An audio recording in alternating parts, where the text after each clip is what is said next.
still hugging and kissing. They still haven't focused on the child. And eventually they would get the child out of the car. And what happens after that? They pull the child up.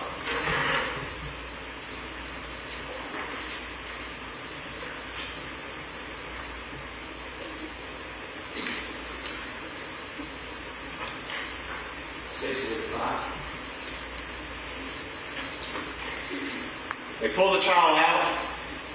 Larry calls 911. What does Rita do? She leaves. When Hallie Godley gets there, Rita's nowhere to be found. She's inside the house. And that's particularly relevant for what we're going to talk about in just a second. He calls 911, but before the police get there, what does he say? I reached in and turned the car off. Why would you do that? Think about it. They just pulled a dead child out of the car. He's calling 911. Police are on the way.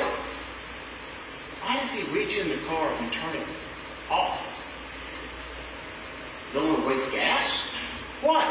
Why would you in any way, shape, or form stop what you're doing when there is a dead child on the ground to go reach in and turn the car off? You wouldn't. There's no reason for that. But there's a real good reason to reach inside that car and turn it on. And what you heard Captain Chapman say today is, when we got there, the car was running. The air conditioner was working just like it was working 3 days ago.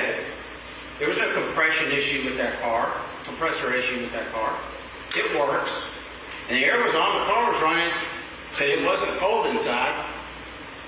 The air conditioner was going cold, but it wasn't cold inside that car.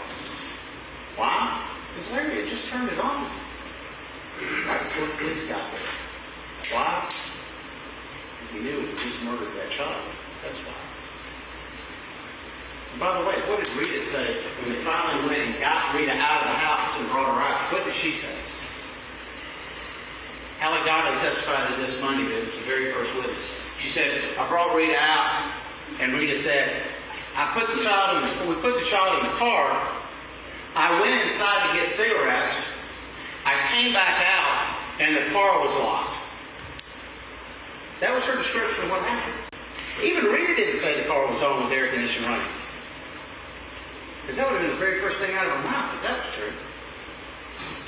Instead it was, this was just a matter of seconds. I went inside to get cigarettes. I came back out, and the car was locked. That was it. Because Rita didn't know they had the camera system. Thank goodness they did. Because we wouldn't know any better. But we do know better. The child wasn't just in the car for a split second. The child was in the car for 5 hours and 42 minutes. It's an awful long time. Everything I have told you so far, you know. Well, yes, you guys, we know. I think we'll talk about that. So you know what happened. The question is before you now is, what do you call it? What is it? You know what it is. You've seen it. You've heard the testimony. The question is, what do you call it? Putting that child in the car to begin with, and leaving that child in the car, exposing that child to potential death, was the infliction of injury to that child rose to the level of substantial death. The first charge, they did that early. The conspiracy, they did everything together. But the rest of the 4 hours that the child was in the car. What about the pain and suffering that that child had to endure before they died? As Dr. Talis testified to you. We expect at 105 degrees that people start dying. We've all had fevers. You know how bad you feel with 100-degree fever or 101. Child's inside temperature was 110. And Dr. Talis said, I'll be honest with you, I think at 104, 105, the brain stops working, the organs start shutting down. She vomited into her throat. She defecated in her diaper. You see that in the crime scene pictures. body just stopped working. And I'll be honest with you, I wouldn't expect her to last more than an hour in those conditions. And they put her in those conditions for 5 hours and 42 minutes. So you know about the infliction of serious bodily injury. You know about the conspiracy. What do you call the child's death? Well, murder is the unlawful killing of another with malice. What does that mean? Unlawful killing of another, that's pretty easy, but what's malice? Well, there are two ways to show malice. One is express. If you walk up to somebody and say, I hate you, I'm going to kill you, I don't care if you live or die, you shoot them in the head, that's express malice. This case is about implied malice. And what is implied malice? Implied malice is that you can take from the facts and circumstances of the case, what you have seen, what you have heard, what you know about this case, that someone was so extremely reckless that they had a wanton disregard for human life.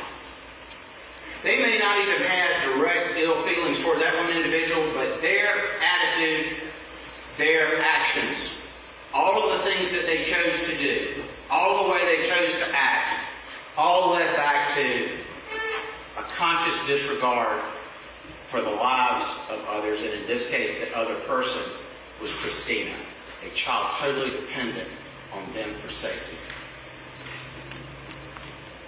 A wickedness, a depravity, malicious. And we know what malicious is. And so I ask you, as you go back and look at all this, at what point in time in any of this did either one of these two people show an ounce of compassion or care or concern for Cristina's life? So as we sit here and watch the prosecution closing, you're probably wondering, well, you know, he's basically attacking two defendants. Why aren't they in separate trials? Why wasn't there some severance? Because you could argue that their interests are at odds. There is a conspiracy charge, but you can have that in both trials. Catherine Lizardo is here, Dante Pointer. So guys, what do you think? Would this have been a good case for severance? Let me ask you first, Dante, what do you think? If I'm one of the defendants or their counsel, I'm certainly looking for severance. I want to stand on my own. That way I can point to the empty chair, my other co-defendant who's not there at trial, saying, hey, you know, they were responsible, or I can infer that they had a greater degree of responsibility than myself, especially if I'm the gentleman, the boyfriend.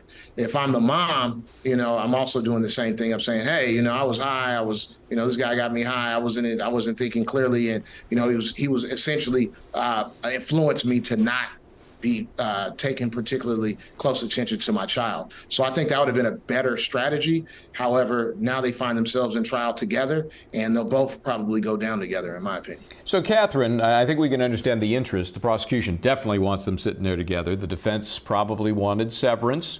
But you're the judge now, Judge Lizardo. What's your ruling on why this case would not be severed?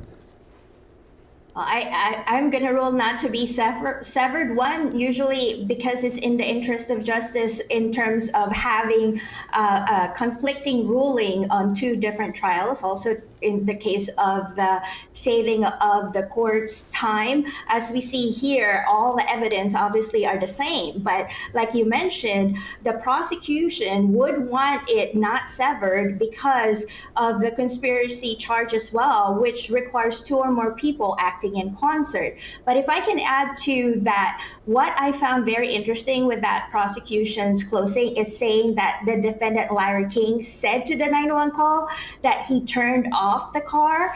That just shows to me that he was not too high not to know what he was doing to cover himself, knowing that the child is now dead. So I think that adds to culpability there. Yeah, I mean, that whole, you know, cover up maybe of turning the car on and, you know, hoping the air conditioning kind of catches up to make it look like it's been on for a long time. That's nasty. That, you know, as we've seen with so many crimes across so many spectrums of conduct, the cover up is quite often as telling as anything else, and I think that's probably true in this case. Let's take a break. We'll come back. We're in the middle of closing arguments. This will be very interesting. The worst case issue for these defendants may be the fact that it's Labor Day weekend. You're talking Friday verdicts. They're going to get this case today. Let's take a break. Come back with more of the closing arguments.